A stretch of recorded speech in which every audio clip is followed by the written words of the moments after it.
the Finance and Operations Committee of the whole meeting to order at 5:30 p.m. Board members, as I call your name, please reply present for the record. President McNeil. Present. Trustee Relaford absent. Trustee King. Present. Vice President Clack absent. Assistant Secretary Treasurer McIntyre. Present. Secretary Perkins absent. And myself, Treasurer Luna, present. We have a quorum of 4 members, so I'll begin the meeting.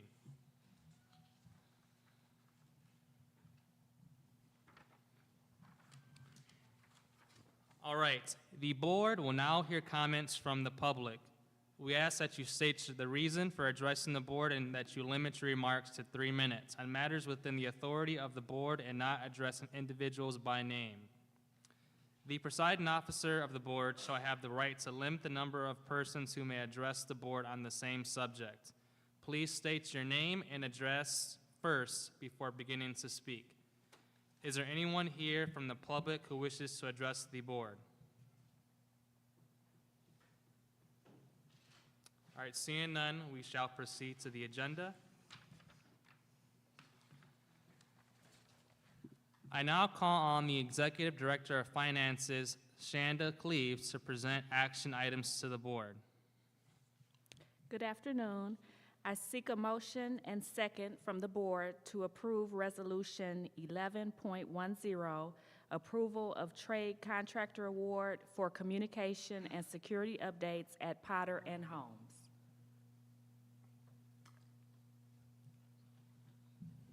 Is there a motion to move the item? So moved. All right, it's been moved. Is there a second? Second. All right, the item 11.10 has been moved by Assistant Secretary McIntyre, Treasurer McIntyre, and supported by President McNeil. Is there any discussion on 11.10? Yes, I would like for them to explain what's going on with 11. Give me a little bit more explanation. Go ahead. It's all yours. Please speak into the mic so we can hear you.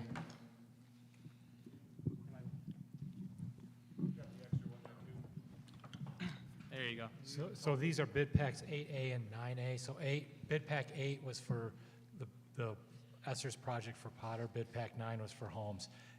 8A and 9A are the IT data PA system that was not included in the original bid package. So once that got put together from the architect, we sent it out to bid. So that is just a continuation of what was already in the ESSER scope that we identified way back in May of last year. Could you please state the current status of those systems, and with these improvements, what will change? So the current PA system is antiquated. It's a 1960s PA system. The new one will,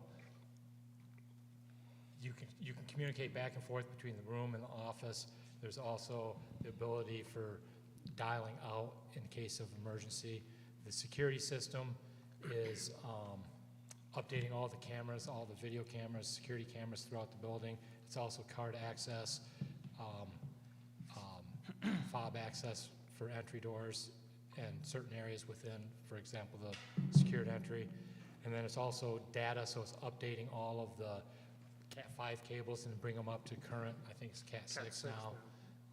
So that's all of what's going on in this bid package for both schools.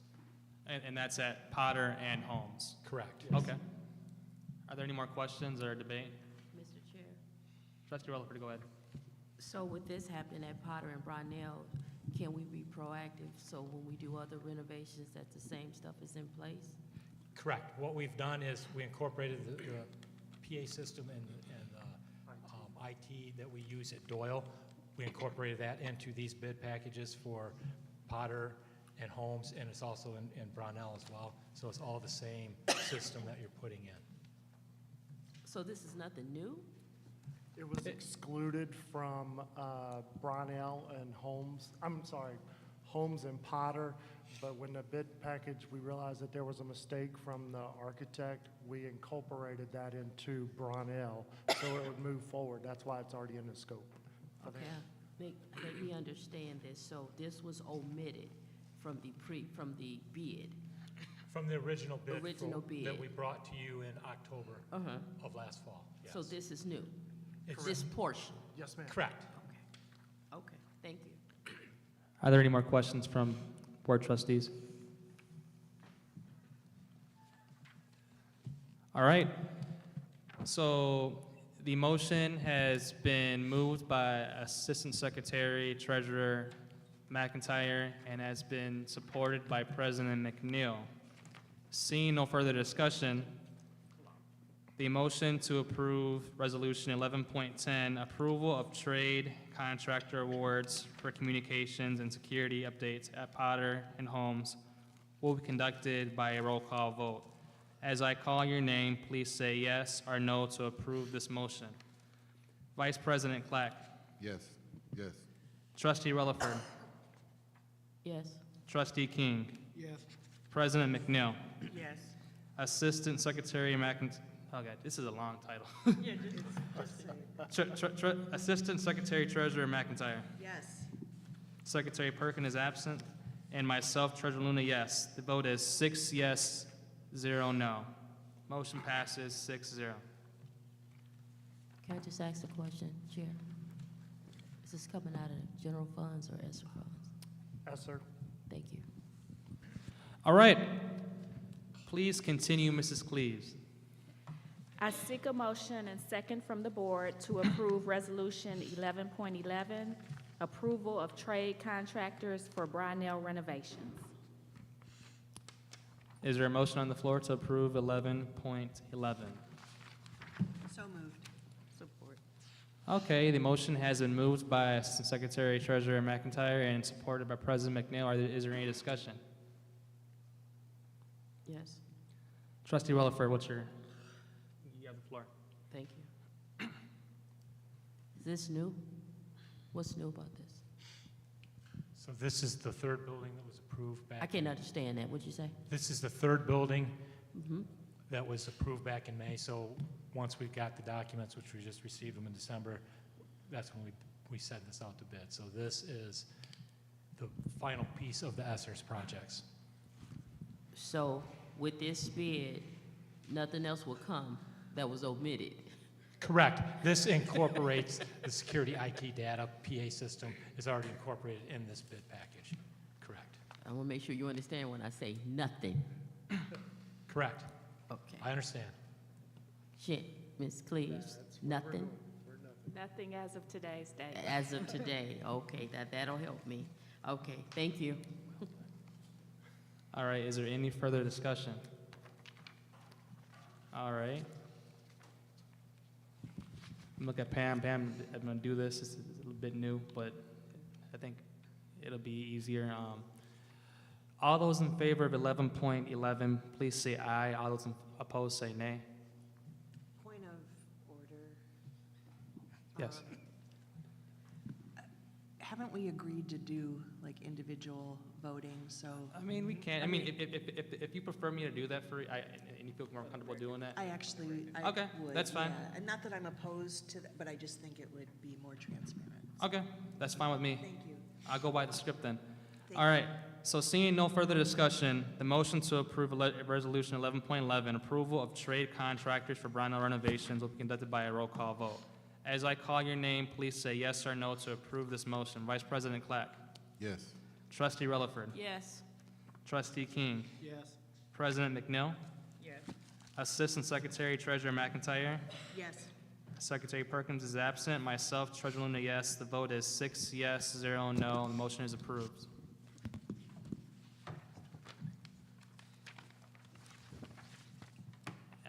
And Mrs. Cleaves and team, I think we're all set for this portion of the agenda if you want to go back to the table. All right. I am seeking a motion and a second from the board to approve Resolution 11.12, adoption of vacant property resolution. If you'd like, board, I can explain just this resolution. I put it on the agenda for discussion tonight for action, but we can also delay it. I've spoken to a couple of you over the last week and a half. I think we may need to have a workshop to go over it, but just for the record, you know, we've discussed it in our Fine Ops Subcommittee. I emailed you all on the 7th of December for any feedback or comments, and I would just like some dialogue about, you know, what kind of framework we would like to have as we advance with our vacant properties. This resolution is intentionally vague with framework principles. It doesn't speak on specifics when it comes to which properties, how many properties, but it just talks about guiding principles. I can talk a bit about them, you know, one by one. Let me pull it up right here, actually. So, one principle includes long-term planning. As we vacate property and we repurpose property, we look at the properties that we have, which properties are centrally located, which properties are located in stable, growing neighborhoods, and which properties are located in strategic positions such as Northwestern and Central. It talks about ownership of the properties as we look to repurpose them, ideally leasing the properties first, but if need be, sell property for, you know, community use. It talks about usage, specifically community-based functions, affordable housing, teacher housing, employment centers, mixed-use facilities, parks, and other types of green spaces that support the public. It talks about co-location. Co-location can mean different things. It can mean early childhood and traditional elementary education. It can mean community services like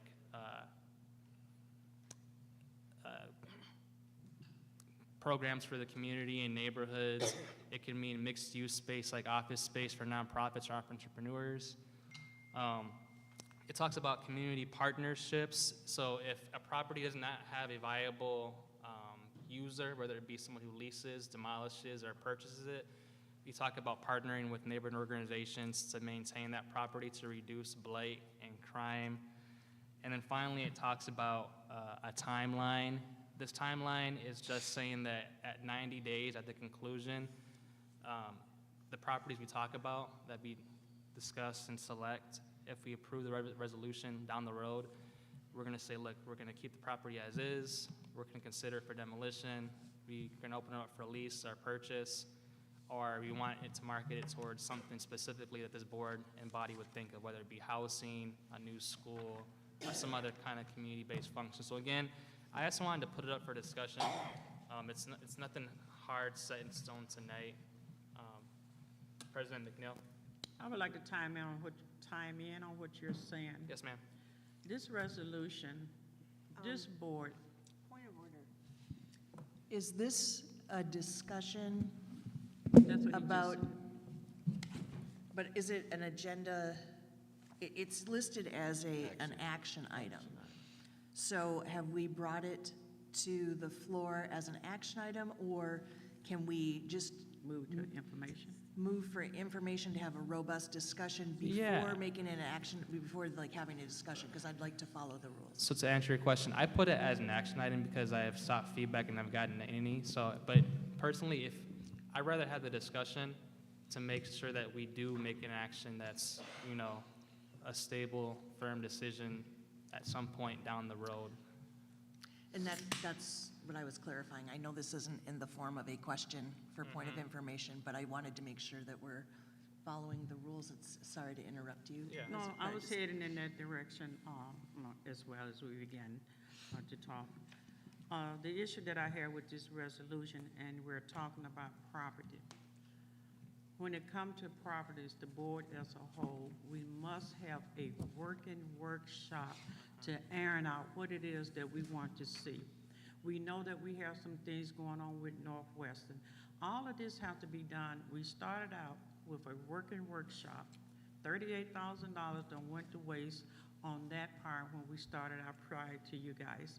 But if you don't have a working workshop where everybody has an input and make a decision based on what the community is saying and what we are saying, and until we do that, I see that you have a chart, and this have to be all discussed in a workshop, so we can all have an input, then move into this resolution, once we get an understanding.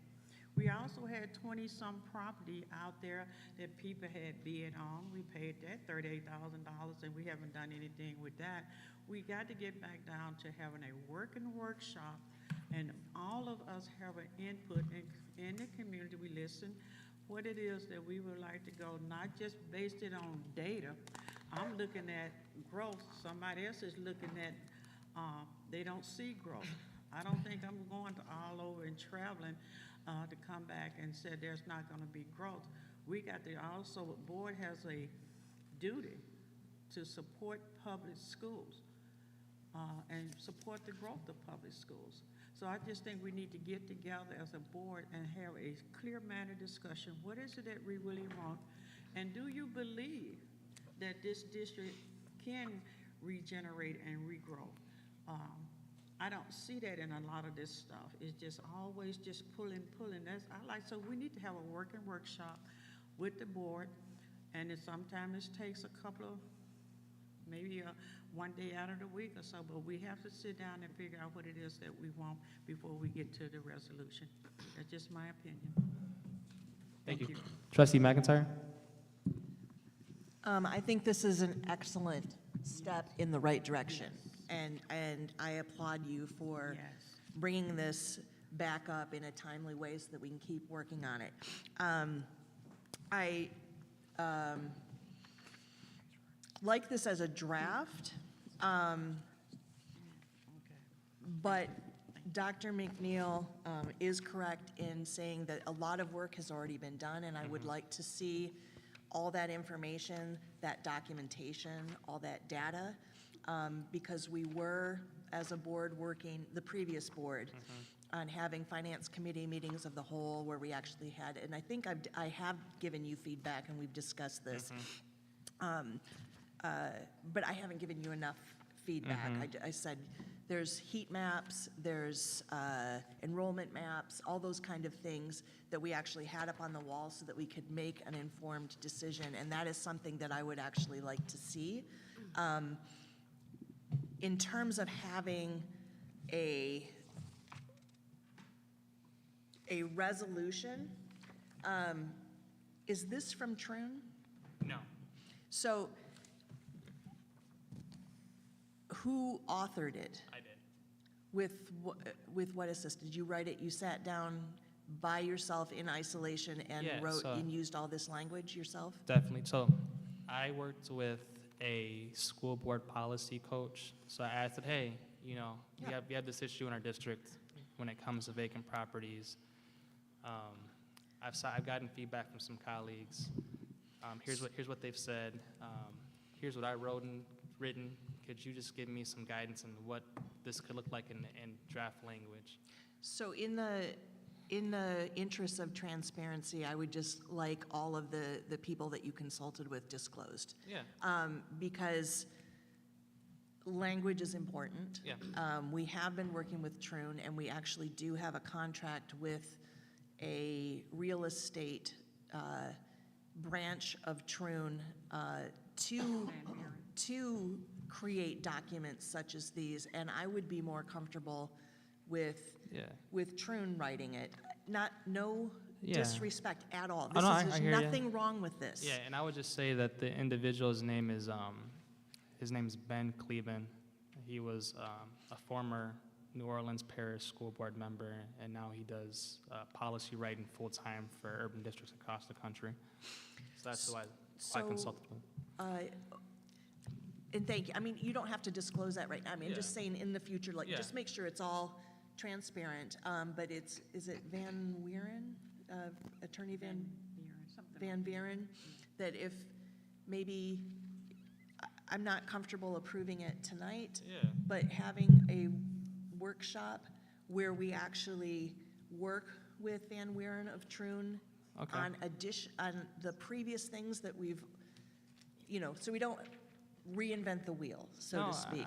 I hear you, and I don't want to interrupt you, but I think it's good to have this discussion so we can get the ball moving, so we can actually put it in writing at some point, so we can point to something, because right now, the language is very, very vague, and it's not really specific to our current unique issue when it comes to our challenges of vacant properties and the need to responsibly repurpose properties. So I agree. I think we need something in writing.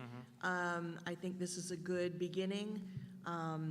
You know, I would like to have, kind of like, you know, how we work on Neola policies, maybe a chance to, you know, have a couple of readings and, you know, but to do it in a timely way so that it's sooner than later, because this has to be, but I also want to make sure that we do due diligence and do what's right for the district and do it all above board. And I commend you for this. I'm excited, yeah, it's a great job. I'm excited about it. I'd like to see perhaps us having more regular finance committee meetings of the whole, if possible, if No, I mean, as long as you guys because- make it.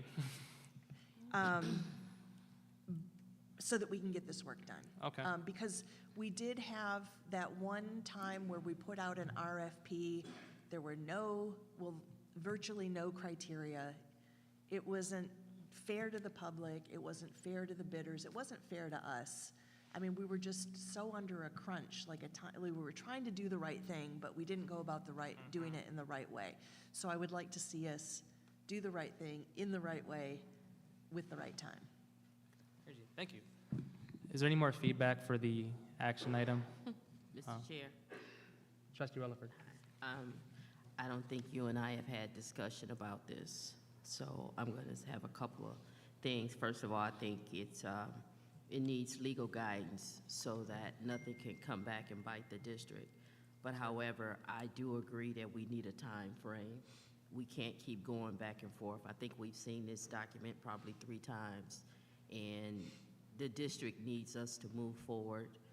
I'm in a position of reducing a lot of our expenses sooner than later. I don't see playgrounds on here, and I think that's something you and I had discussed months ago, to make sure that the community benefits regardless of what happens to our properties. That's ingrained in the community, to make sure that the kids have a safe place to play and grow and definitely get exercise. I'm looking at the community partnership, and as it says, adoption, like rent-free by a community. My only thing for that is, how does the lights get paid for and the maintenance if we just rent things out for free? Just a question, but I think we need to get moved on it. I like April 30th as a date where workshops should take place. We should have identified the schools that we're going to close so that people can make decisions, you know, in their life. Staff can be notified of non-renewals and things of that nature, so that we as a board can move forward. Being down in Washington, one of the words that just stuck with me is, what's the plan? And when someone with that much authority says to us, what's the plan? I took that serious, to where we're gonna have a plan. When that question come up again, we can hand them something so that they can know that Flint Schools is going to handle what Flint Schools needs to handle. So I commend you for this document. I just asked for somewhat of amended framework, legal guidance, and just to make sure that playgrounds are definitely going to be a part of all of the vacancies that we have. Thank you for the feedback, definitely. President McNeil?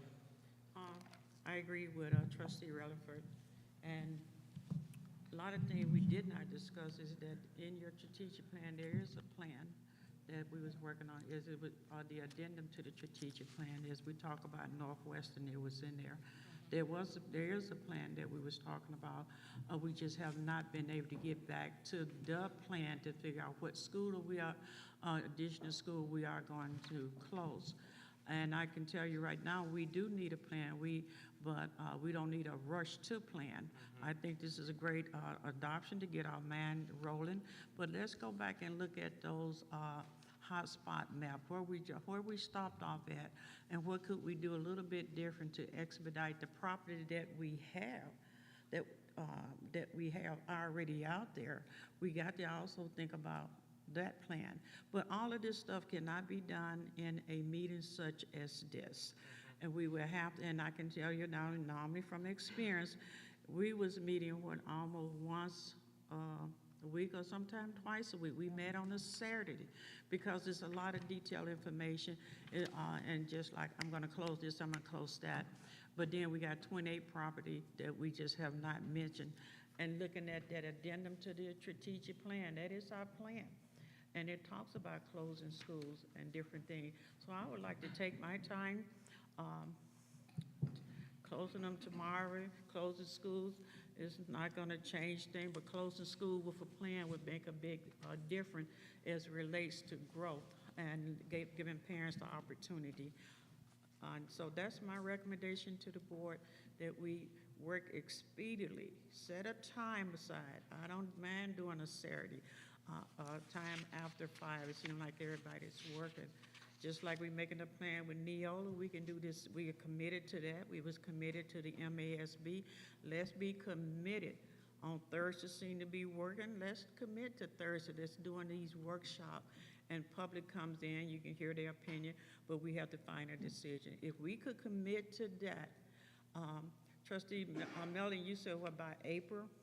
Starting in April. No, he has, I'm sorry, if you allow me, he has April 30th of 2024 on here, and I thought that that would give us ample enough time to have discussions and workshops and put things together with legal guidance. And I think that's a good idea because school would be closed and then we should have some type of direction for the community to go, as well as keeping in mind Northwestern is one of our top projects as well.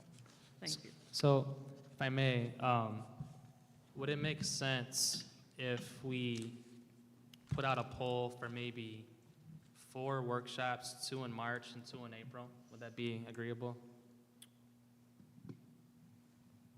What happened in February? We can do February. I know I'll be out for a week, but that Okay. shouldn't be an issue. But In April, we'll be, well, we could still make it if we put it before. I have no I don't have to be at the workshop. I'd like to, but if Well, I think you should. The chairperson of trade, well, you next in line, but usually the treasurer runs the workshop. If I may, this workshop is like for work, to work and. yeah, it'd be A lot of work.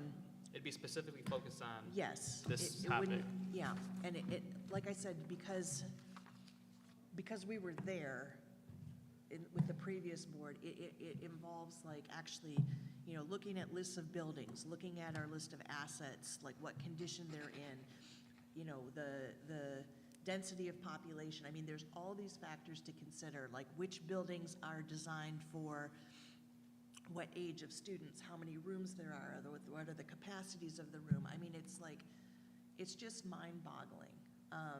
And these workshops we were really getting somewhere in terms of, okay, what can we do and what do we want to do and what should we do in terms of downsizing the district, right? It's not just a matter of saying, we're gonna close this building, boom. There was so much else to take into consideration, and I would really like us to do a thoughtful, good job with it. And I really would like your Thank you. participate. I think that's important. And part of the reason I said March and April too is I think it gives the administration, community, this board, and the law firm ample time to prepare and get materials ready for it. But again, it's 3, 4, 2. I just want to have more than one workshop on this topic. But can I? Yes, ma'am. For Northwestern, which we know that we had started on, but we hadn't even put a target date on that. So that would be, in my opinion, one of our top part in our workshop because we don't put it out there. That's just me. Sorry. Trustee King. All right, I don't want to belabor this because looking at the time, but, so, to understand what I think the larger conversation is to talk about, the board members need to go over the strategic plan. That should be like the main goal, right? We need to review the strategic plan, understand what that is. We know what it is, but going through and work through the kinks and twists, define timelines for certain those strategic priorities in there. Then when you go on through that process, I see us talking about properties, talking about each strategic point inside of there. There's a bigger picture that I think we need to focus on in that strategic plan. Maybe add a little bit, maybe look, just, tweaking some words, tweaking some things in there, but the bigger thing is talk about the strategic plan. Then create, let's say time, like the 6-month focus that we had, where we're gonna focus on here, where we're gonna focus on here at that time frame. It's time for us to do that. I get the property discussion, I get it, but the board has, how can I say? This has been prolonged throughout the time frame because in my opinion, and what I see is we haven't talked about the strategic plan as a whole. What does this board want to do for the district as a whole? Let's talk about that. Then I can see us going forward, having workshops and good stuff like that. Remember, in MASB, Miss Penny recommended that we have a retreat. We go have a retreat, a couple days, weekend retreat. We talk about the issues that we have on the board, creating solutions, coming back with a plan. We could probably use that time frame to do these couple of things, strategic plan priorities, and move forward. But I think if we just keep piecemealing certain issues and not talk about the bigger plan here, we're losing it. We're losing the bigger picture, my opinion. That's it, but I do want to move on because we got boundaries, update, ESSER fund, spend it, we just got back yesterday. Vice President, Clack. I've been debating with myself if I was going to say anything about where I stood on the whole thing, and I'm just going to say, right, this is where I stand. We have 20-plus vacant properties that are already standing, existing, and we're doing all of this to close more schools and make them vacant. I don't understand why we don't address the 20-something other buildings that are just already standing here, blighted, instead of worrying about closing other schools to put them in the same predicament. Trust, I do understand that they, the buildings that are open, they cost more to maintain it, but we have all these other buildings that people come down here and address us every week about purchasing or doing whatever, and we're talking about closing more schools. Like, I don't understand what the big, like we don't even address that problem. We're not even addressing the problem of the, like, I'm just sitting here and I'm thinking, like, why are we got all these other vacant buildings that people come down here asking us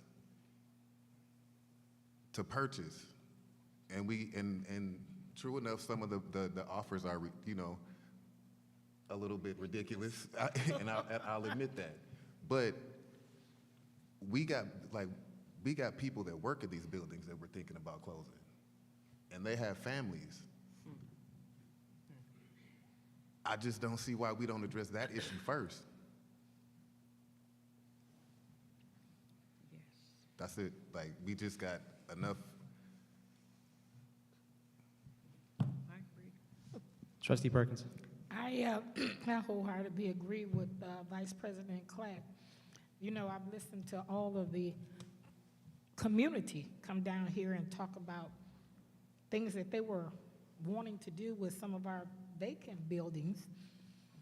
And they were talking about actually investing in our buildings, just like Mr. Tunnickup when he was talking about Summerfield. And so I'm with Mr. Clack on this one. I really am. We need to, start. I think that would be a starting point for me. Yeah. I think it makes perfect sense, and then we can move on. It's going to be a working meeting. We can talk about all of it, but I think that's a real good starting point right there. Yeah, I'm gonna close out, 'cause I think we've all touched upon the same thing, and so I'll just say my 2 cents. So, Vice President Clack, I agree with you. I've been hammering on these 20 properties with you for, a lot of us, for more better half of a year and a month. I think as we look at demolitions, which properties can responsibly be redeveloped for community use or housing. As we like, for example, Pierce, we're closing Pierce this next school year, can we get someone in there who's responsible with a track record of making sure they can take care of that property and still support community use? I think we have to really change the paradigm of how we responsibly close schools, because in the past, it's been like we shut them down, there's stuff in there, and they get broken into, there's a broken window, there's broken pipes, there's stolen pipes. And I think what this board has been doing with the administration is trying to do it responsibly. But I hear you. I mean, this building is like our first building that we're going to close in a few months, and if it's not done well, I think it bodes not good for future school closures in the district. But with all due respect, not to interrupt you, we've got, our road past 4 vacants on the way here. Yeah. Yeah, I mean, I live a block from one. That doesn't even have anything to do with this board. These buildings were closed up 3 or 4 boards ago, so it's not anybody here is at fault. It's just the fact that we're here dealing with these issues right now, and we've got these other issues that we still got to pay Yeah. for.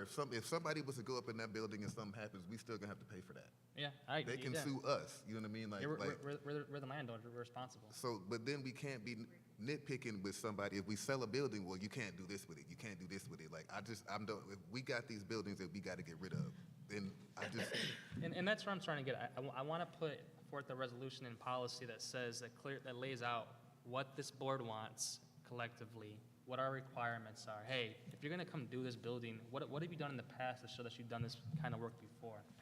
Because, I mean, I'd love for people to come take our buildings and renovate them, but this stuff takes experience in financing, renovating. I mean, you can drive around, you can see some of the good folks who've done it responsibly, and some of the folks who haven't done it responsibly. There's a building downtown that sat vacant for 2 years, and the owner didn't do anything with it, and it deteriorated, and it was falling apart. but they could say the same thing about us. We got Yeah, 20 of them. yeah. Mr. I Chair. agree, and that's why we have to do it in policy. Mr. Chair. I mean, we're slumlords. So, Trustee King, go ahead.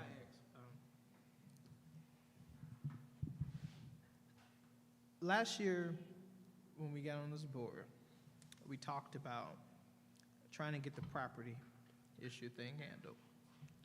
We couldn't get, a meeting for that. We couldn't get buy-in at times. And then we got report recently about the $14 million structural deficit. We got that. ESSER funds run out September 30th, 2024, this year. Then the years after, we're going to hit with that $14 million structural deficit. Vice President Clark, I hear the urgency to address the vacant properties that we have, but I do think we could walk and chew gum at the same time, if I can use that phrase. What I mean by that is, we still have an obligation to make sure we're in the black. Do as much as we can to make sure we're in the black. But also, we do have an obligation to take care of our vacant properties. This is something that we have not been good at. There has been several meetings attempts. I've been talking about vacant properties since I got on the board, is addressing those things. But we could not get a meeting to address it. But I don't think we should pause trying to attack that $14 million structural deficit.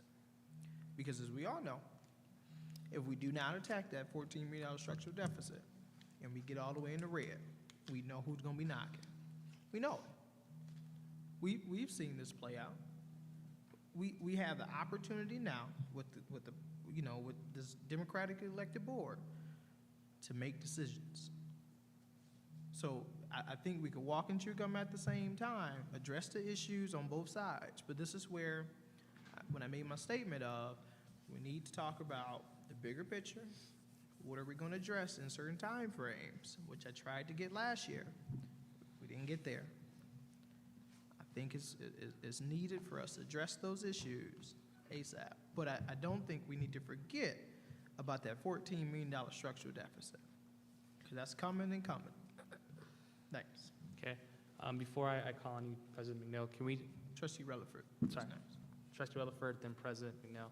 Can we just have this be maybe our last comment so we can go on to the next item? Oh, you brought.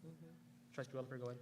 I just want to echo, thank you, what Trustee King says, you guys, we can't afford it. It's just too expensive, what's going on. But what was put in place prior to this board being put together, it's not going to work. It was just a lot of things. You cannot get acres for $100 or $600. So we're going to really have to have a paradigm shift and just start all over.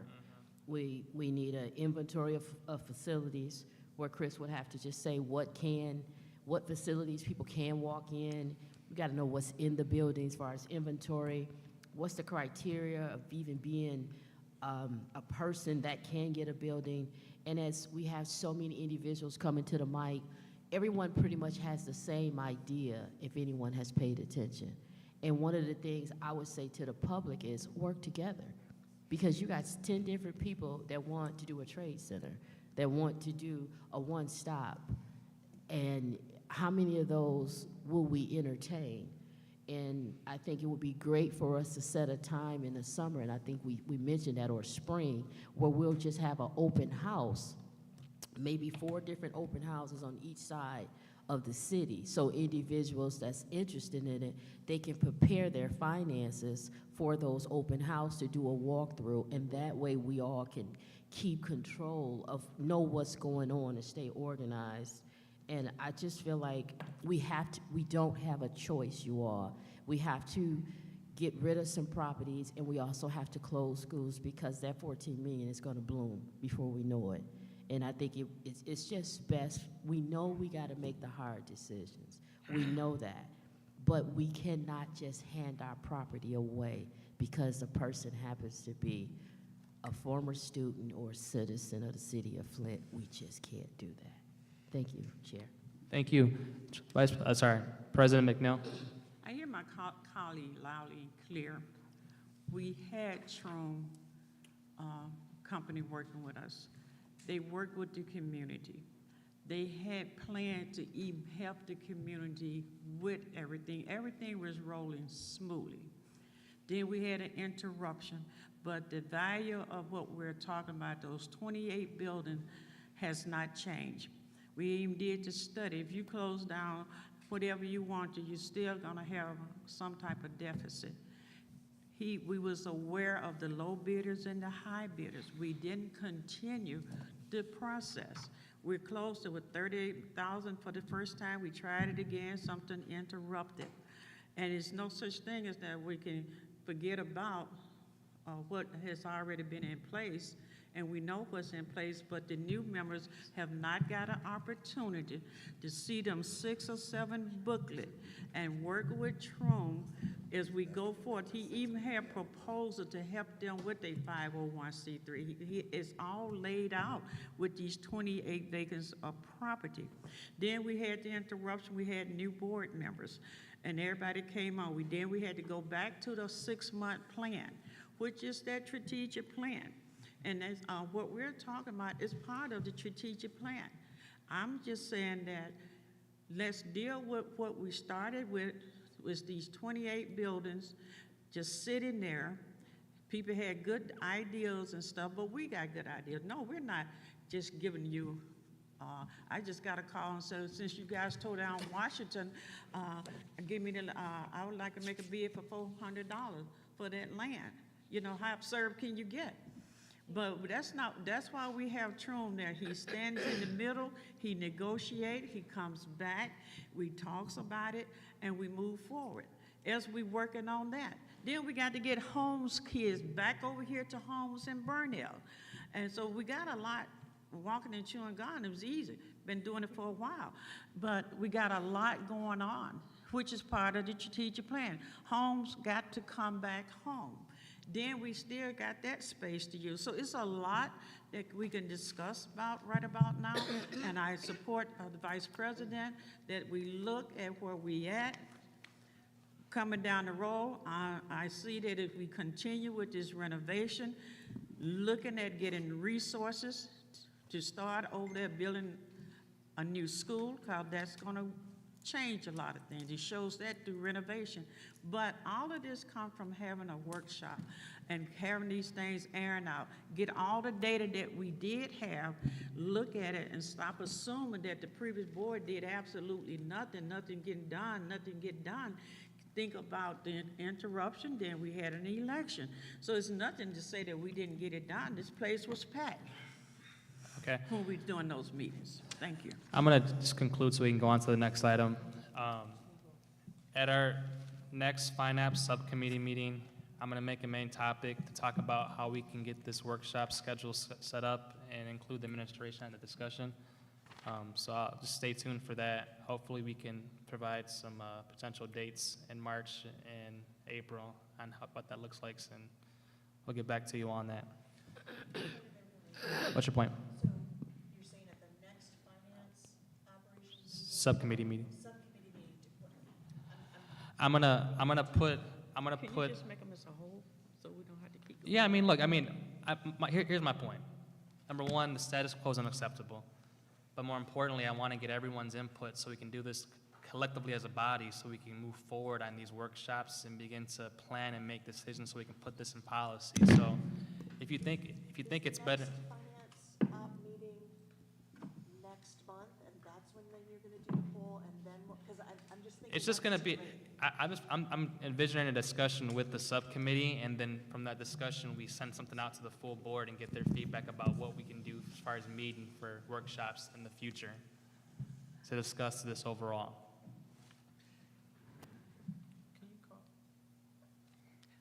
If I may, I think that we can move forward, maybe polling the whole board for a finance committee of the whole meeting. that we Workshop. don't- Yeah, just go forward with it, like next week, the week after. I mean, I'm talking, this is what we were doing on the previous board. I'm not talking about waiting till next month or waiting till the next finance subcommittee meeting. I'm talking about moving now. So maybe getting that poll and then moving forward within the next couple of weeks. Okay. I mean, because we're talking about it's, you know, that we're running out of time, we're not walking and chewing gum at the same time. I'm not talking about putting it off. I'm talking about let's get going with the finance committee meeting of the whole Yes, with a workshop within the Yes. next 2 weeks. Okay. every 2 weeks. Trustee King, you had a comment?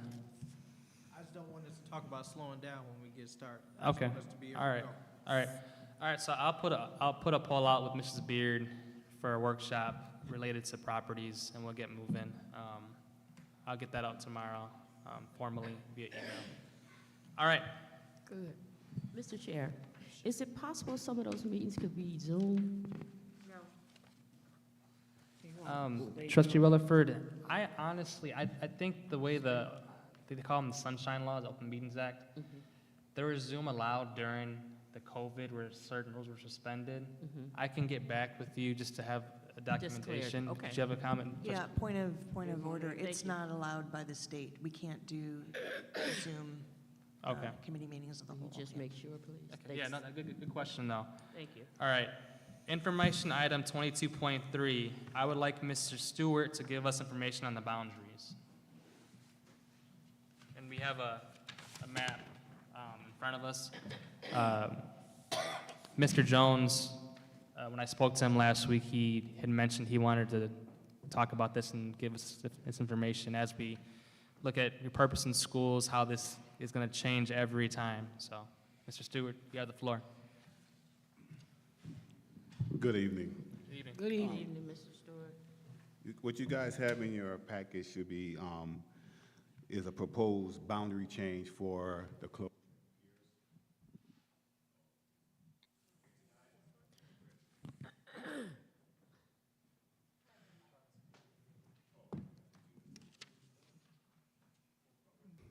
So what you guys are looking at is what we're proposing for the closure of piers, which will send those students to, we brought Door Rider's boundary south so we can,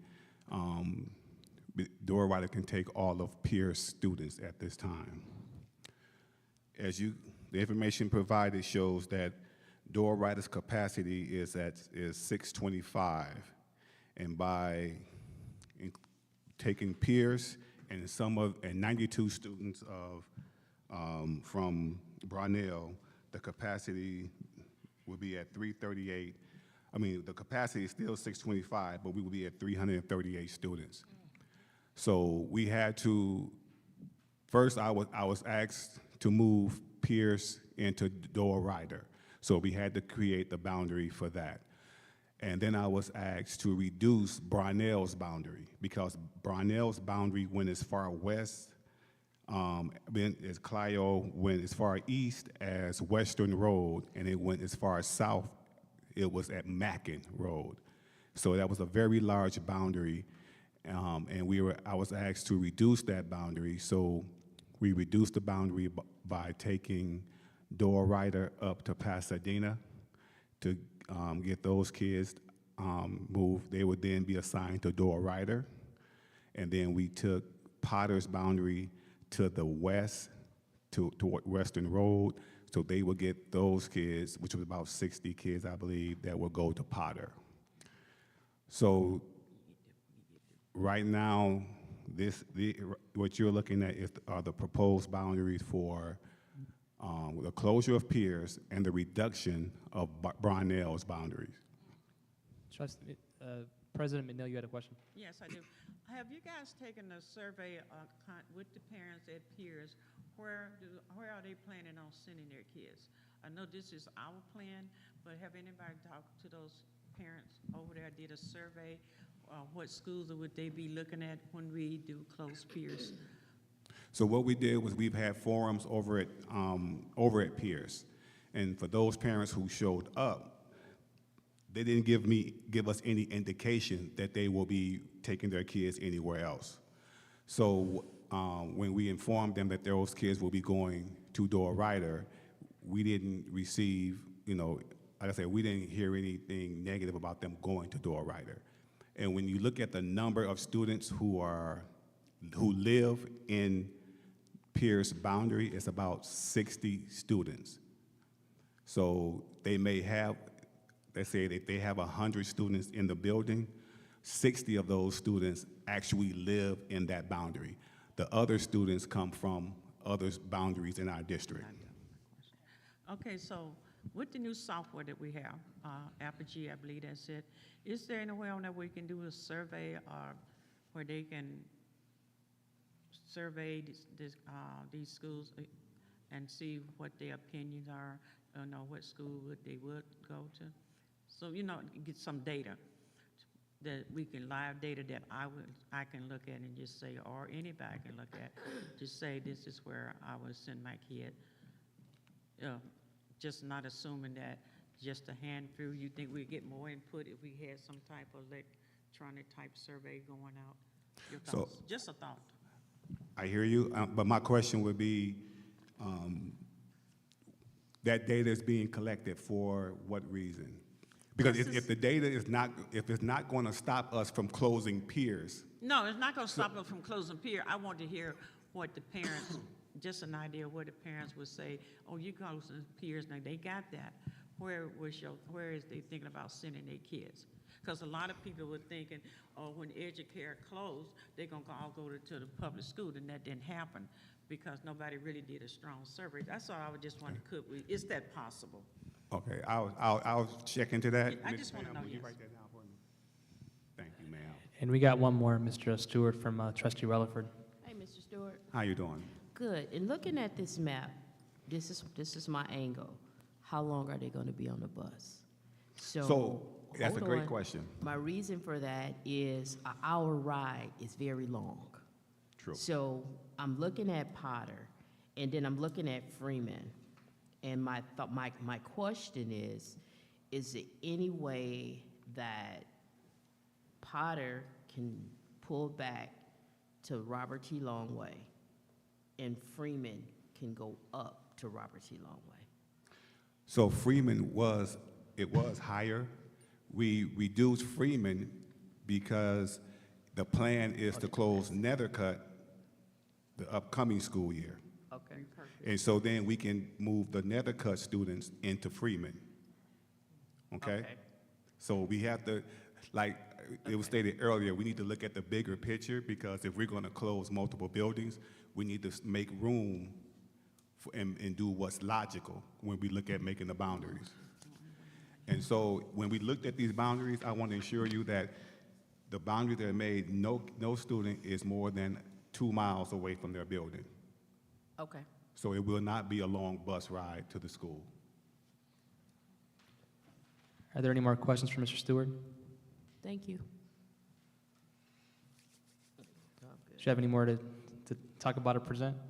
Huh? Do you have any more to present or talk about? No, I was here waiting to answer your questions. All right, well, And let- if you don't have any, I'm Wait a good- minute, I'm stay good. there. I just look, I'm sorry. ahead, go ahead. McKinney-Vento. The issue with that is, What was the question? how do I say her name? Kenny Vento. Minuet, Ms. Minuet, yeah.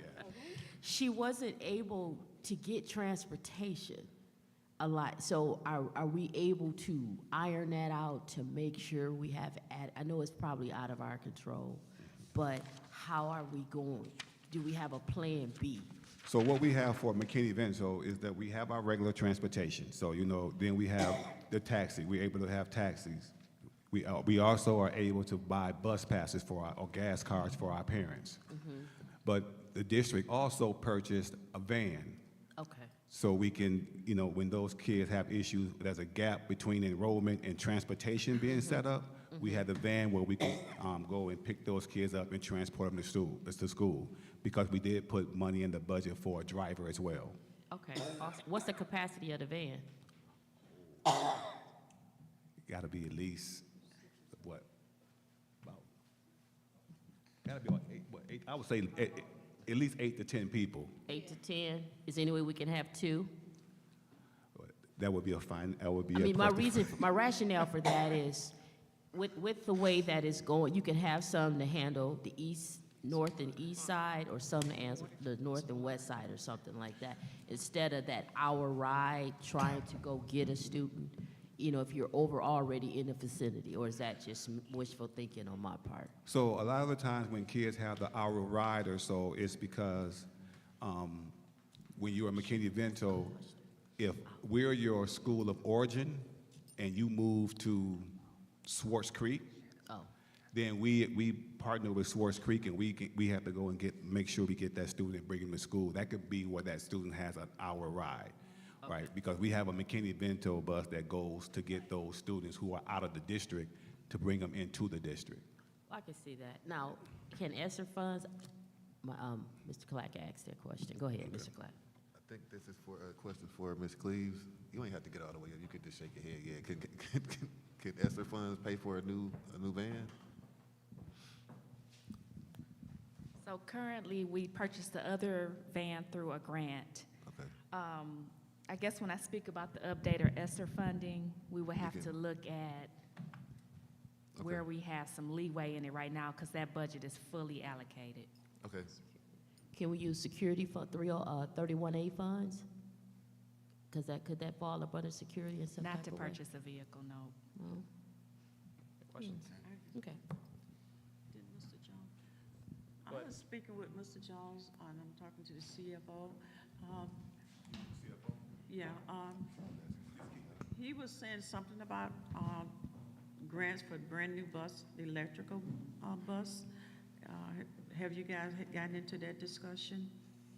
We have got into the discussion. Once that application is open to apply for that grant, we plan on applying for it. It's just not available yet for us to Okay. apply for. Yeah. And another thing, once you start to moving these kids around, we got a lot of regular cars that we was using, so we probably can trade some of them cars in towards the bus. Some people would use, our vehicles. You think we'd need all of them once we get, do you think we would always need those vehicles, all of them? that we use? Like the mobile cars that we have? I'm gonna say yes, Yeah, for because we truancy, have 11 truancy officers who use okay. those cars during the week to do home visits. Okay, all right, just ask. So Thanks. it really cuts down on paying out mileage. So, Okay. yeah. And the last thing I want to say is that if you notice, all the students that we're moving them to a remodeled building. That's great, too, yeah. That's good. All right, I think all the questions from our students have been answered. Thank you, sir, appreciate you. All right, information item number 22.4, board members. I will now open the floor for discussion and any motions regarding the completion of the phased approach. If there is none, we can go to the next item, but I'll wait. We can wait. All right, seeing none, I'll advance to, well, I'll say one thing. I do think we need to get on this subject sooner, because we talked about doing it in January, now it's the 1st of February. Part of me is responsible because I was out sick with meningitis, but I think we need to get this taken care of ASAP before the winter is over. So I will put a poll out again for another meeting regarding this. No, Mr. Trustee Chair. King? No, I asked for it to be on February 14th agenda. Okay. Yeah, that's what I asked for it to be on February 14th. Did you get a response back? No, I asked for it. He sent out a memo, when I meet with the superintendent, that's the role of the president, when he meets with me, Okay. we would send those things that you put in, to put on the agenda, I would send it out. It's not that you've been ignored, it's just the process. All right. Thank you. There you go. I'm making sure I made that clear for it to be. Well, you didn't have to Put make on- it clear, it's already done. I'm All right, all right, all publicly, right, all right. I'm publicly again asking. I still had the vote. I would remind the members to just maintain decorum, but I'm it sounds just- like the communication's been sent out and then Well, Yeah. there's been a I response. can Yeah. make my, I All right. got the right to speak. I'm not done. So again, I'm publicly asked this to be on the February 14th agenda. Thank you.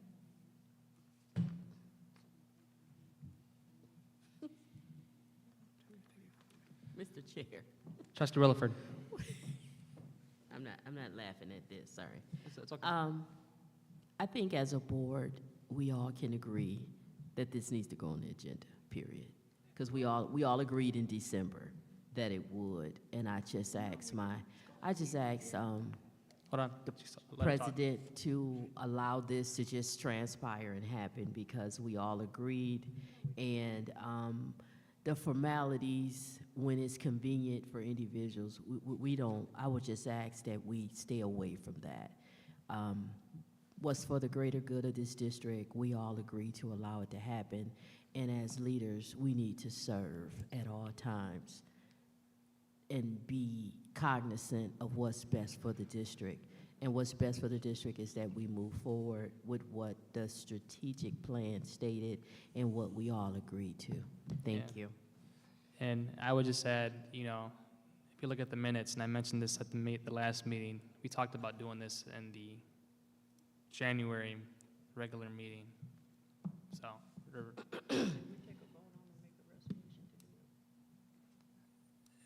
I mean, if you want to make a motion, Trustee McIntyre? I'm a little confused and a little dismayed at the mischaracterization of this as an agenda item. Just because one member suggests and recommends and would like something doesn't mean that it's something that the entire board agrees on. I think that we've agreed that it should be in discussion, but when an agenda item comes forward for a vote and it's voted down, and to the dissatisfaction of one or two board members, then it isn't something that needs to be badgered and reintroduced over and over and over again, and then for the rest of the board to be bullied for their previous vote and discussion. We don't all agree. We don't necessarily all agree. We agree that we want to do what's best for the district, but we don't agree on what is best for the district. And I think that there are several points of contention that we fundamentally disagree on. And so if you want to keep bringing it back up so we can keep on talking about it, but some things have been voted on, and there are some things that we're fundamentally opposed to. So as I've stated before, I don't agree with closing buildings just to close buildings. I've already expressed how I feel.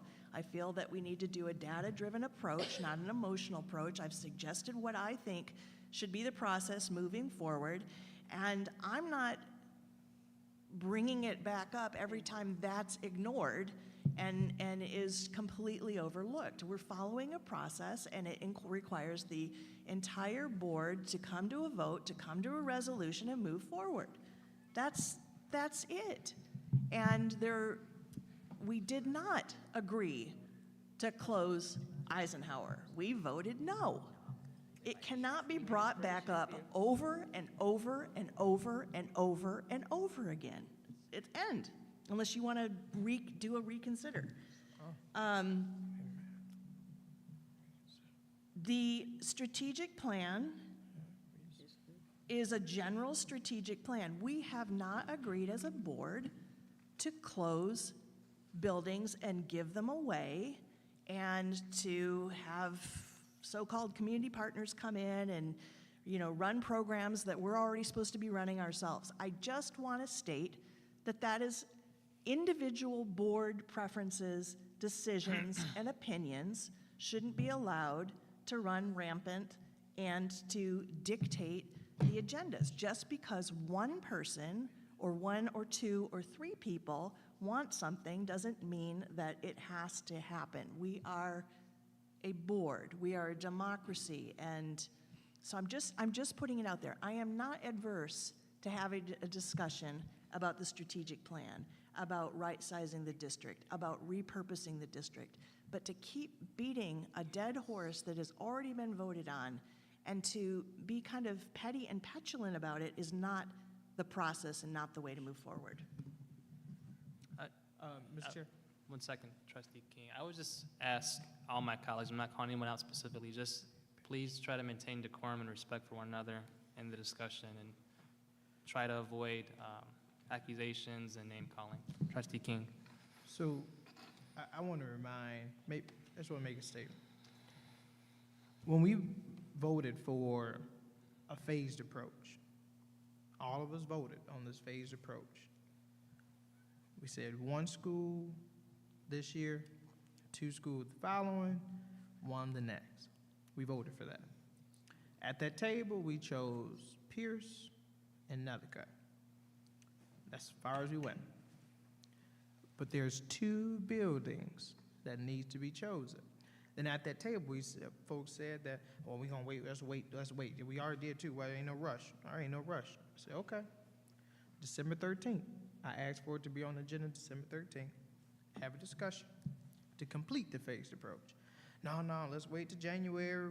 We got new officers. I said, well, whoever the officer is, hey, let's put this on the agenda for let me make sure I got my dates right. January 7th, the 17th. I asked for it to be there. We got there. It wasn't on the agenda.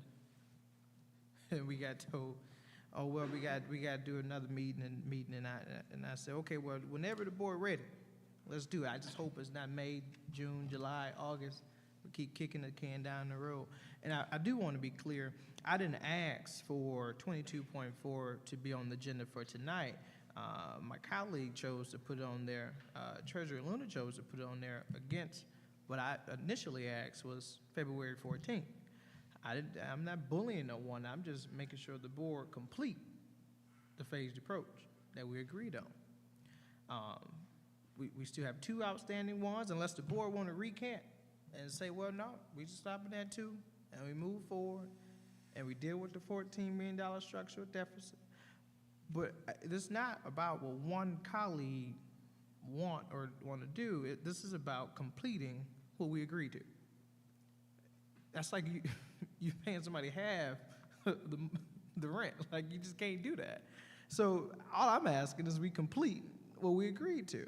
And as a duly elected official, right? Like, I have rights as an elected official to ask for an agenda request, to ask for things to be on the agenda, just like anyone else. But I did want to make that clear. I didn't specifically ask for this to be on here tonight because I knew we got off the plane yesterday. It probably wasn't a good time to do that. That's why I specifically asked for it on February 14th, since it wasn't on our last agenda. But I'm interested to see what our board do. I'm just interested to see. Thanks. President McNeil. Trustee Looney to Pam Beer. On the day that we brought the phased approach, you guys had 4 schools on it. Out of the 4 buildings you want to close, we voted for 2 and voted down the other 2. To bring those other 2 that we voted down, because you should have a resolution for the 2 we approved, that we voted down, made it clear when we voted down, you would need a motion to reconsider those 2 schools. There's no if and around. I know we done a lot of things. You didn't feel like you need 5 votes to reconsider, but that's the Robert rules. That's the rule. We voted that down. Now, could we look at getting 2 other? That was open.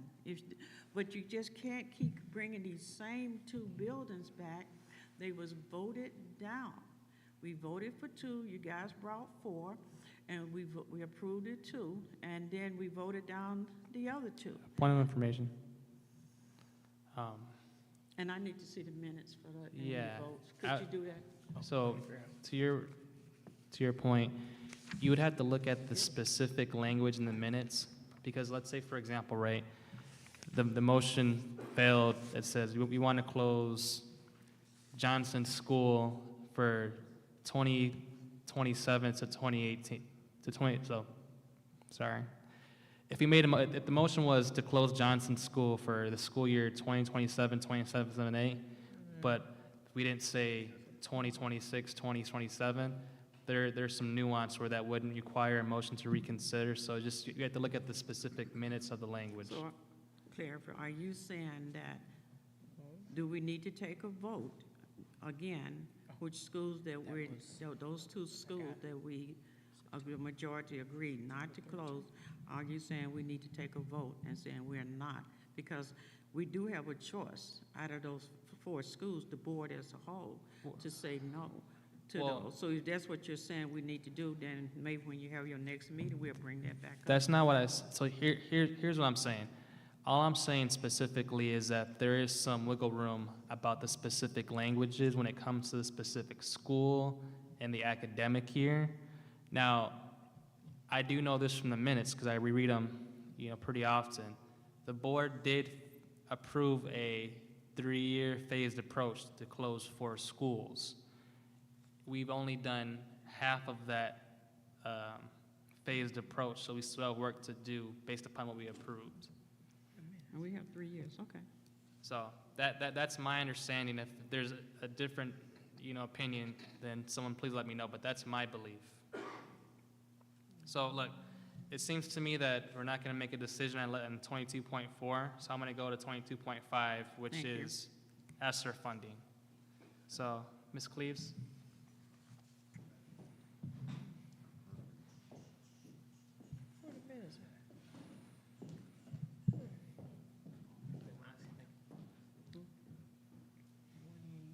Ms. Beard, what was that?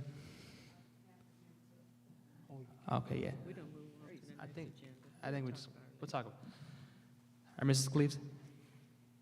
Okay. There was a request by a board member just to get an update on ESSER funding, Vice President Clack, so that's what. Sure. You did, remember you requested? No, but I think it's beneficial for the public and the board just to get an update. This is one of the top issues next to vacant properties and school closures that we get, so I think it's a good refresher for us all to hear about it. Sure. So originally, our ESSER 3 grant budget was $99 million. In 21-22 school year, $12.2 million was spent, and that was spent on salaries and benefits. And then in 22-23, $10.7 million was spent, and that was also on salaries and benefits. This year, we had $76 million budgeted, the remainder of that $99 million grant. And the vast majority of that budget is for salaries and benefits that are being supplanted from your general fund, and construction projects is the majority that's allocated for the ESSER budget. What we do plan to do is revisit the budget and see if items are going to come in at a lesser amount that will free up some of these items where we can reallocate. Because we do in this budget have money budgeted for supplies. So are we gonna still get these supplies before the grant ends, which is this year? Or can we move that money around? But currently where it stands for this year, out of the 76 million, we have spent 18.7 million, and then we have 19.4 million that we have committed, the district has committed that budget already, meaning we might have outstanding purchase orders that we're waiting for invoices in order to pay. So that total is 37 million, and we have 37 million left. And out of that 37 million left, we still have to pay salaries and benefits through June 30th, and also as our construction projects finish, that would be the remainder of that currently. I have a question, Mrs. Cleaves. You know, as we're in the discussion about school closures and right sizing, could you help explain to us the process? For instance, let's say we allocated monies for a specific school and that school is going to be closed. So when that happens, how is that money reallocated, or how does that work? How does that look like? So currently, within the budget, we do have money for furniture that's set to be paid for the two schools, Pierce, sorry, I drew a blank, Pierce and then Nethercutt. Yes, ma'am. So then we have to have a discussion, what does that look like as far as where can we reallocate that money? Okay, But right now, it's still allocated for those schools. got you. So we Sorry- do have to reallocate it to other items. Sorry for interrupting, you can proceed. Oh, no, I was finished unless there were questions. Are there any questions for Mrs. Cleaves? Mr. Chair, Trustee Rutherford? that 18.7 million that you mentioned, did you go into details on that, or you just was a little, Sure. okay. So currently, out of that 18.7 million, we have, we've paid out wages of 3.4 million. We've paid out benefits. Hold on, let me get the total. Of 2.3 million. And then we have our purchase services, which is contracted services, your sub cost. And those are at 5.9 million. Also in there will be, we have water and sewer allocated in those purchase services. And then we have, Water and sewer is in the what, purchases? yep, Okay. that 5.9 million. Okay.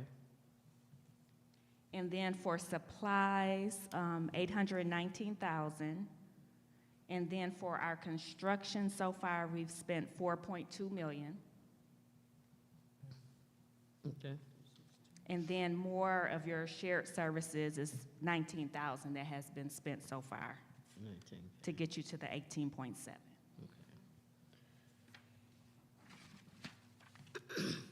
Any more Thank you. questions for Mrs. Thank you. Cleaves? Going once? Oh, I do. Trustee King, go ahead. Ms. Cleaves, so as you noted, ESSER funds ends September. So right after September, those wages and benefits that you just mentioned, it's going to start hitting general fund right then and there, right? Correct. So then after that, so will we be having like an amendment to the budget or something like that later on, or no? So what's going to happen is that will be in June. You'll Okay. have an initial budget for next year, 24, 25, and that's where those salaries and benefits will be reflected in Okay. that initial budget. It'll reflect that, okay. And then we'll still be at that $14 million deficit right then and there? How If much? nothing else changes from that November 8th meeting. Yeah, you don't say that. How much is our general fund now? What's the, I think it was 30 million, was it 30 million in our general fund now? For the fund balance? Yes, fund balance, sorry, fund Yeah, balance. we're Let me use that currently at word. 55 million 55 to million. start fund this ba- school year. All right. And then after 55 million, then after that, 14 going down. Okay, thanks.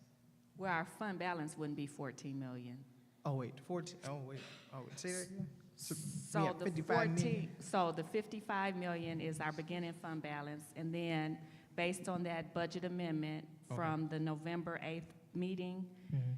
6 million would be deducted from that fund balance. So the end of this year, we were looking at 49 million being our fund balance.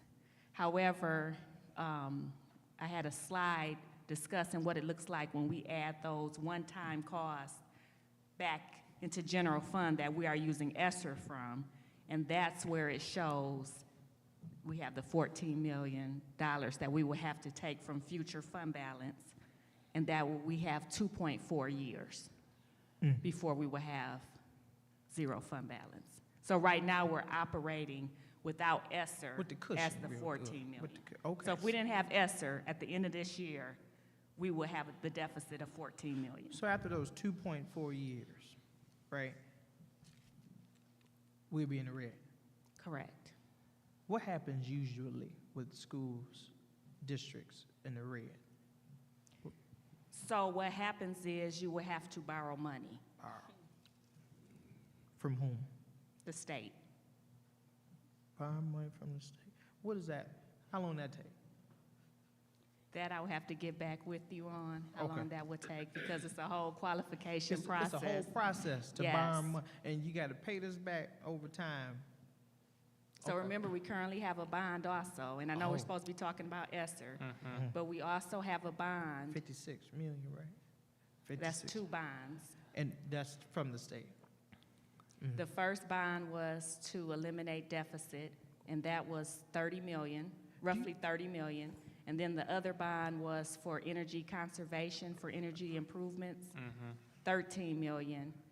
Wow. And then 13 million in interest if we make payments through 2045. Energy costs? Energy Energy cost- conservation energy bond is what it was conservation. called. So 13 million. Trust- So, Trustee wait a minute, King. wait a minute. So you said $30 million was the bond that they did. You know what year that was? That was 2020. Oh, I know they ain't talking about, I'm sorry, the microphone catching me. The 20 what? 2020. 2020? 2020. Both of them we- were taken out in 2020, 2020. we borrowed $30 million for elimination of, Previous oh, deficits. elimination of deficit. Okay, so we'll be there in 2 point, okay, thank you.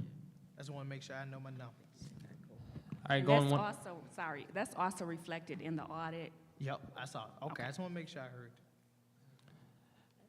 Ms. Cleves, I have a few questions about some via email to you. They're a bit outside of the ESSER question. Were there any more questions from any of the trustees for Mrs. Cleves? I have one, Chair. Trustee Rutherford, go ahead.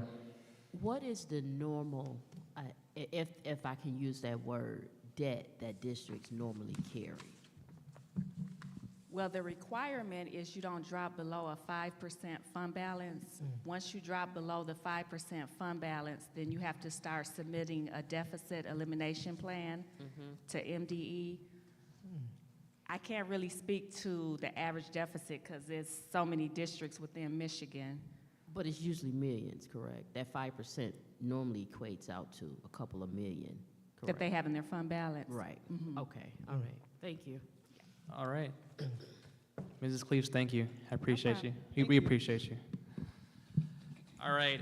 Before we adjourn, do any board members have any comments or remarks? Go ahead.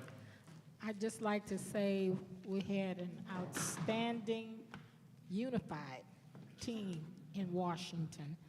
And I just want to commend the entire board on our discussions with the senators and congressmen. And we had an interesting Homeland Security session that we sat in, and it was interesting. Good. Anyone else? Trustee McIntyre? Yeah, I would like to reiterate, I'm really proud of our board for the work that we did in Washington and how we came together to utilize our various strengths, because we definitely have a lot of distinct personalities, and we can, use those combinations to our advantage, and I think that we did over the days we were in Washington. Moving forward, I would really like to highly encourage everyone on the board, including myself, to continue to do your homework and your research, especially where it concerns the financial status of the district. going back at least a couple of decades to know the history of why we took out the bonds. And when I say we took out the bonds, I have readings, I have documentations. You can go and Google MLive. There's a whole history of the predicament that we were actually put into by political interest to disenfranchise and dismantle public education. That's right. And unless you know your history, you're doomed to repeat it. So I encourage the board members, rather than to nitpick and point out very basic accounting procedures which don't look at the historical context in which we find ourselves, we're just being used and manipulated by the Mackinac Center, by Pearson Education, by the DeVos Family Trust. It goes on and on and on. Please, we are a community school district, and we're fighting to keep it that way. We're fighting for our very lives and our democracy. Don't be duped.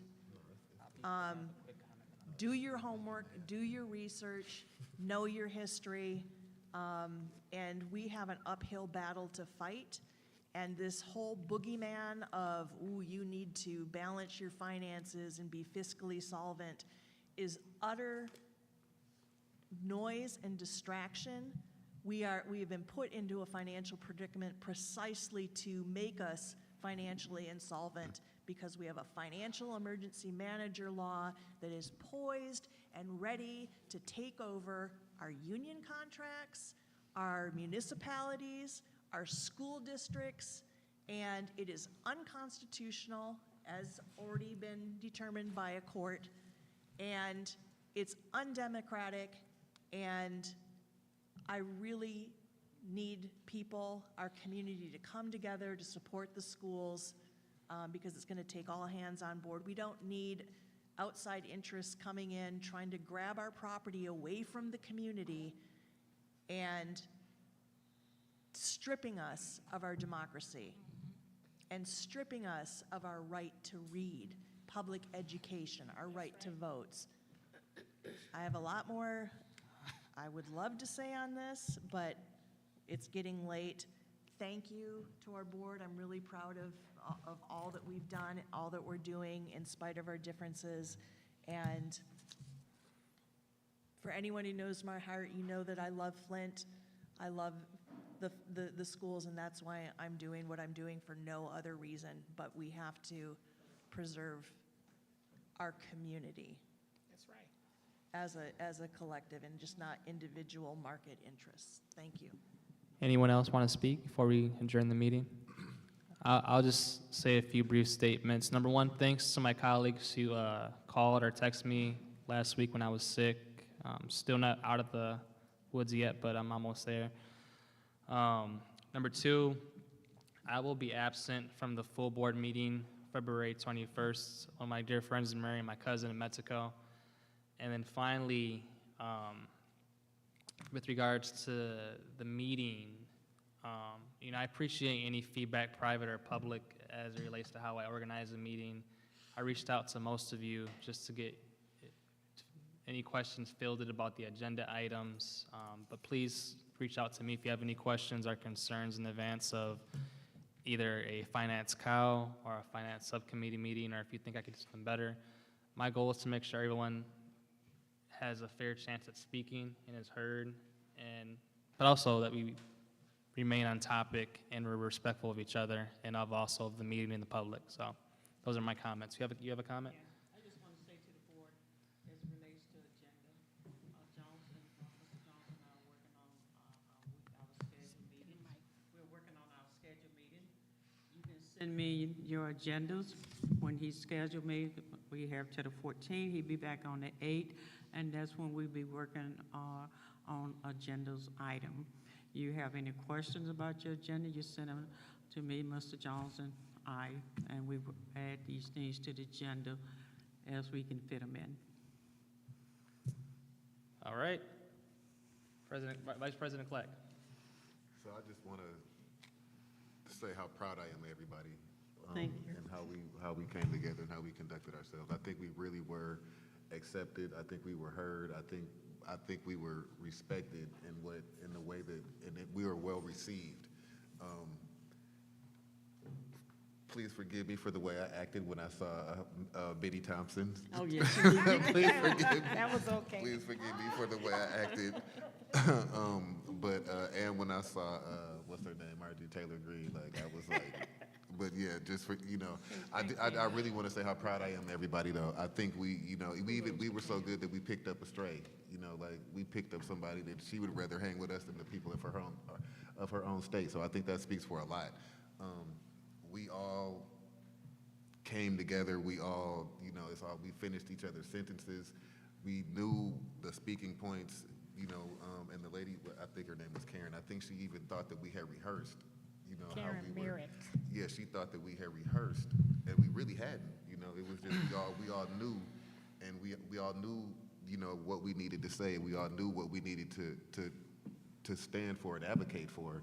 And we all kind of fit in with put the puzzle pieces together, and I really am proud of what happened and how we showed up. So that's really all I wanted to say. Mr. Chair. President, sorry, Trustee Rutherford. I want to definitely thank Congressman Kilday's office, Ethan, shout out to Ethan, and Jerry and Grace, and they were amazing. Definitely, and Danielle, sorry, I can't forget about Danielle. Definitely, Congressman Kilday was happy to see us. He engaged very well, he listened, he gave some very good feedback. Mrs. Stevenos, her office, she wasn't able to meet with us, but the staff that presented was very engaging. Definitely listened, definitely was paying attention, took a lot of notes, and total kudos to Mr. Gary Peters. And Sarah. Everyone that knows him knows you have probably 65 seconds to have a conversation with him, and he has somewhere to go. But I believe he gave us 20 minutes, maybe, and his staff, Sarah, I'll never forget. Sarah knew everything about Flint Community Schools. That's true. And she literally was drilling us on it, and we knew what to say and how to say it, and I definitely say thank you all, for putting your best foot forward, allowing melody to be melody when melody is being melody, which is a good thing. Can we all agree? Can we say that publicly? That was a good thing, Teray? Of course it was, because y'all said we did good. But I just want to definitely say Washington was amazing. Everyone should go to Washington. Everyone needs to go to Washington to see where all the decisions are made. And being in that impeachment hearing was very, very eye-opening. Walking the halls and being in the rotunda truly touched me, going to see all the monuments and going to the African American Museum. That's good. We walked from the hotel around all the, I walked, how many? 19,000 steps in one day. Never has happened. But it was worth it to see the history of this great country. We may have our problems, but we're the best country in the world. And watching the lawmakers and those up and coming, we're in good hands. We are definitely in good hands with this generation that's coming up. And I just wanted to say I appreciate the opportunity to go, and I wouldn't have wanted to be in Washington with anyone besides this group. Chris, you worked there, didn't you? You worked in projects in Washington for a couple of years, right? We saw Clark there. Amazing. How many steps are at the Lincoln Memorial? 47, just want you to know, because I walked up and down. All right. Last but not least, we got President McNeil. It was good. Hi, I want to thank everybody for that Advocacy Institute. It was very challenging because it was the first time the board ever attended, and it was a process. And that process, we got in a lot of stuff late. They knew that, was working on it, and we had a lot of meetings. Then we had to get the cube on board. The cube was delayed in getting us to process. We are in the system now and getting stuff done. Pam, I know I stressed you out. We waited too late for the scheduling. And when we was calling, Vice President Clark got involved, and he even had his daughter, we was trying to schedule. You could not get in once the scheduling closed. That's right. So I reached in my hat, and I will thank Jim Ananak, because I knew he knew those people. He made sure that he got on the phone and said, when Flint Board of Education called them directly, please let them in for the scheduling. They did a great job. That Saturday morning, Debbie Stabenard and Peters it was in your package. They had their breakfast at 7 o'clock. They meet and greet at 7 o'clock in the morning. It was in our schedule. From 7:30 to 8 was Debbie Stabenard. From 8:30 to 9 was Peter for that morning breakfast. It was in your package. I just wasn't getting up that early and I catch them. But I do want to thank Jim calling us, how did it go? And Pam, I appreciate you because it was new for you. You really did a great job getting this stuff done. I kept calling, had you calling people, but now we're in the system. And I tell people, don't charge it to the organization. It's just that this was the first time ever that we gotten this far in the system, that we are recognized. We know next year when it comes, no big problem. Shout out to Jennifer, Jennifer last name for governance. Smith? Jennifer Smith took me under her wing because I was blindfolded on a lot of stuff, and she made it happen.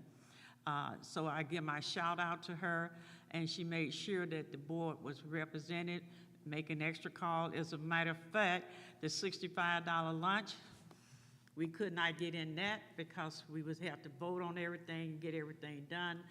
And it just so happened, it was 3 seats, and she went walking down, and she said, come in here and sit here. Trustee Dillon, I do have your pen to give you as well. Thank you. Find it. All right. Were you all done? Yes, I'm done. All right. Seeing no further business of the board, I declare the Finance and Operations Committee, the whole meeting adjourned at 7:07.